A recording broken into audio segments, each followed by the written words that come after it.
नमस्कार, यह है कहानियों का संसार किस्सा कहानी और मैं अनघा जोग लेकर आपको सुना रही हूँ नागार्जुन जी का लिखा उपन्यास रतिनाथ की चाची। तो पिछले एपिसोड में हमने सुना कि जयनाथ पंडिताइन भाभी के साथ बातचीत कर रहे हैं। तो सुनिए आगे। क्षण भर के लिए जयनाथ की आंखों के आगे उमानाथ की माँ का चमचमाता चेहरा नाचने लगा। उमानाथ की माँ, तुम इतनी सुंदर क्यों हुई? पूर्व जन्म के किस अभिशाप से वैधव्य का यह दुर्धव भार ढो रही हो? मेरी कृतज्ञता को देवी कभी क्षमा मत करना। जयनाथ की आंखें छलक पड़ी। पंडिताइन से नहीं रहा गया।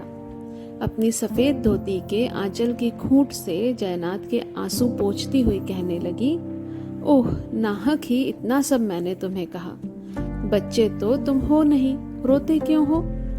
पंडिताइन की इस सांत्वना का फल यह हुआ कि आंसू और भी तेजी से बह निकले। अब अपने ही अंगोछे से आंख पोंछकर और नाक साफ करके जयनाथ ने इशारा किया कि भौजी बैठ जाओ तुम भी। पंडिताइन आंगन की ओर चली और कहती गई, भाग मत जाना, मैं सुपारी लेकर आती हूँ। बड़ी मुश्किल से जयनाथ ने अपने को प्रकृतिस्थ किया। तब तक सुपारी के 10-12 खंड तश्तरी में सामने रख दिए गए। पंडिताइन ने कहा, हाँ, यह तो नहीं बताया कि मेरे लड़के की कौन सी जरूरत थी जो पुकार रहे थे। 2 टुकड़े सुपारी मुंह में डालकर जयनाथ बोले, कालीचरण भैया नेपाल से भोजपत्र लाया करते थे। तारा बाबा को एक यंत्र बनाना है, 2 उंगली भर भोजपत्र चाहिए, और कहाँ मिलेगा? अपनी गोल गोल आंखों को बड़ी करके पंडिताइन बोली, लाते तो थे, ठहरो मैं देखती हूँ। पंडिताइन भोजपत्र की खोज में अंदर गई और जयनाथ सोचने लगे, आह कितना अच्छा स्वभाव है इस स्त्री का। इसके पिता जिंदगी भर बनेली में राजपंडित रहे, सज्जनता की मूर्ति थे। जैसा बाप वैसी बेटी, क्यों न हो, हीरे की खान से कांच थोड़े ही निकलता है। पंडिताइन फौरन वापस आई। उसके हाथ में भोजपत्र था। जयनाथ को उसे देती हुई कहने लगी, पंडित रोज चंडी का पाठ करते थे। उसी पोथी के गत्ते में यह भोजपत्र पड़ा था। मुझे ख्याल आया और मैं निकाल ले आई। भोजपत्र लेकर जयनाथ चले तो तश्तरी में बचे पड़े सुपारी के टुकड़ों को देखकर पंडिताइन ने कहा, बाबू यह रख लो बटुए में, खुद न खाना तो किसी और को खिला देना। पाठशाला में भी जल्दी ही रतिनाथ ने छोटे बड़े विद्यार्थियों का ध्यान अपनी ओर आकृष्ट कर लिया। पंडित भी उस पर प्रसन्न रहते थे, क्योंकि अपने पाठों को वह खूब मन लगाकर याद किया करता। इसके अलावा जब जिस काम में वे उस लड़के को लगाते तो उसमें वह जरा भी आनाकानी नहीं करता। हाँ, पंडित जी का धोला बैल बड़ा बदमाश था। एक दिन रत्ती से उन्होंने कहा, इसे ले जाकर तालाब से पानी तो पिला लाओ। रत्ती ने असमर्थता जाहिर की तो पंडित जी बोले, अरे यह काम तो 7 साल का हमारा मुन्नू कर लेता है। इस पर रत्ती ने कहा, गुरुजी हमारे अपने यहाँ तो बैल गाय है नहीं, फिर हम क्या जाने कि किस तरह पुचकारने से बैल सीधी राह पकड़कर पानी पी आता है। यह पंडित बड़े ही चतुर थे। 12 रुपया महीना डिस्ट्रिक्ट बोर्ड से भी लेते थे और 5 रुपया राजा बहादुर से भी। पतिया प्राश्चित से भी कुछ निकल आता था। पुरोहित के कामों में भी पंडित जी का दखल था। गरज यह कि कुल मिलाकर पंडित की आमदनी 25 रुपए माहवार पड़ जाती थी। अपनी ही दालान में पाठशाला थी, 7-8 बीघा खेत थे, 2 चचेरे भाई थे, 3 लड़कियां 2 लड़के, 3 गाय बैल, 1 हलवाहा, 1 खेत मजदूर। घर गिरस्त का छकड़े मजे पंडित जी चला रहे थे। अध्यापन का कार्य उनके लिए उतना महत्वपूर्ण कार्य नहीं था जितने महत्व की खेतीबाड़ी और पुरोहिती थी। राजा बहादुर दुर्गानंदन सिंह पंडित जी को खूब मानते थे। अंदर हवेली में रोज चंडी पाठ करने का संकल्प पंडित जी के दादा ही कर गए थे। अभी तक उसे यह पंडित जी चलाए जा रहे थे, इसीलिए 12 रुपया सालाना मिलता था। रक्षाबंधन के दिन बहादुर की कलाई में पंडित जी राखी बांधते हैं। विजयादशमी के दिन राजा बहादुर के सिर पर जौ के मृदु मनोहर हरित गौर अंकुर डालाते हैं। इसका भी 1-1 रुपया बंधा है। पर्व त्योहार के दिन कभी पंडित जी अपने घर नहीं खाते। ऐसे अवसरों के लिए राजा बहादुर के यहाँ उनका नित नेवता रहता है पेट भर कर खा भी आते हैं और अंगोछे में बांध कर ले भी आते हैं। राजा बहादुर और उनके पूर्वजों का गुणगान पंडित जी के नित्य कृत्य का ही एक अंग है। अपने छोटे बड़े छात्रों को पाठ के आदि, मध्य या अंत में राजा बहादुर से संबंध रखने वाली कथाएं अवश्य वे सुना जाते हैं। और है भी ठीक। बैद्यनाथ धाम में उस साल 9 दिनों तक हरिवंश पुराण रानी के यदि पंडित जी के मुंह से न सुना होता तो यह लड़की भी न हुई होती।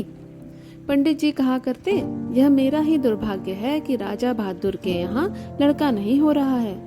यह कहकर दाएं हाथ की 3 निचली उंगलियों में से अपना चंदन चर्चित ललाट ठोकने लगते।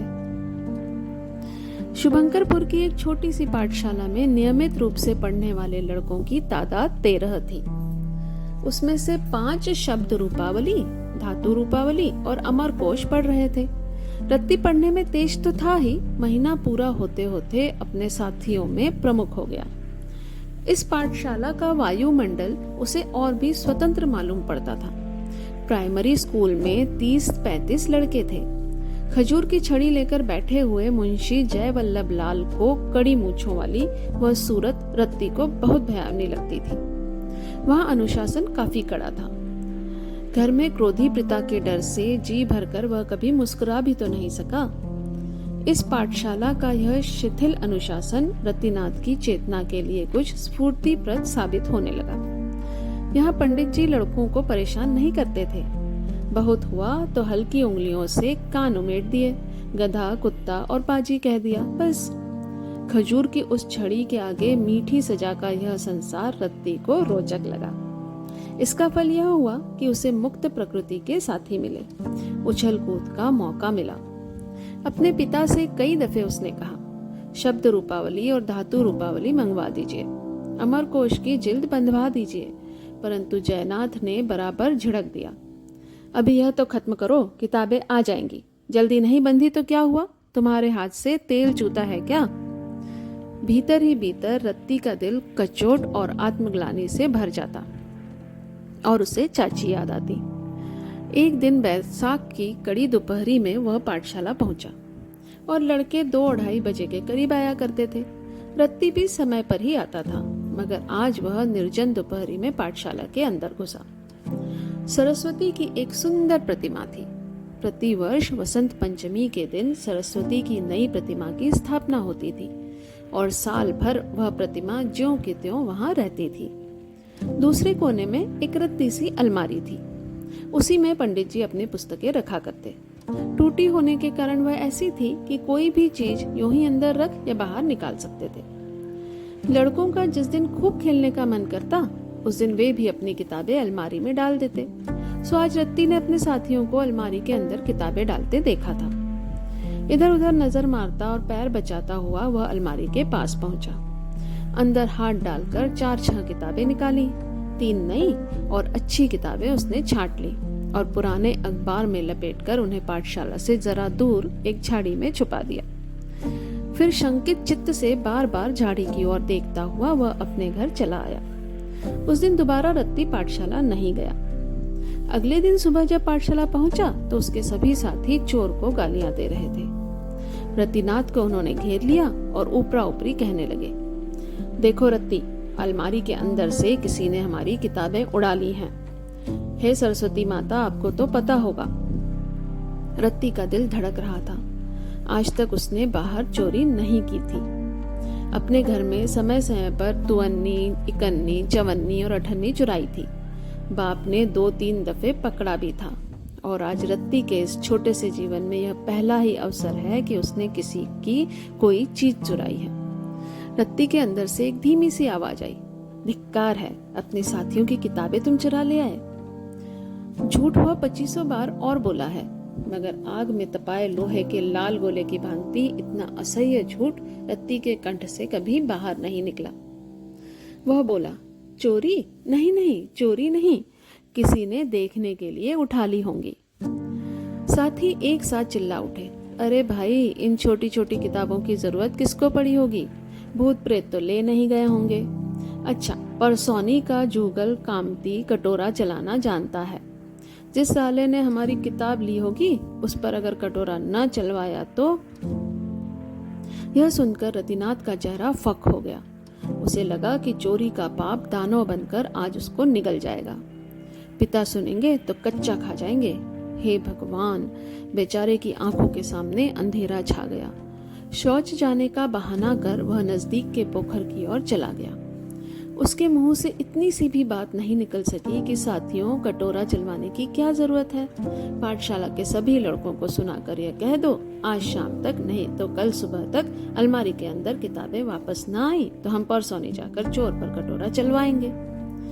रत्ती शौच के लिए गया तो पोखर के भिंडे से नीचे उतरकर इमली के एक बूढ़े पेड़ की आड़ में बैठ गया। उसकी आंखों में आंसू का अविरल प्रवाह चुपचाप बह चला। लेकिन आज चाची नहीं थी कि अपनी धोती की खूंट से आंसू पोंछती और पीठ पर हाथ फेरते हुए पुचकारती।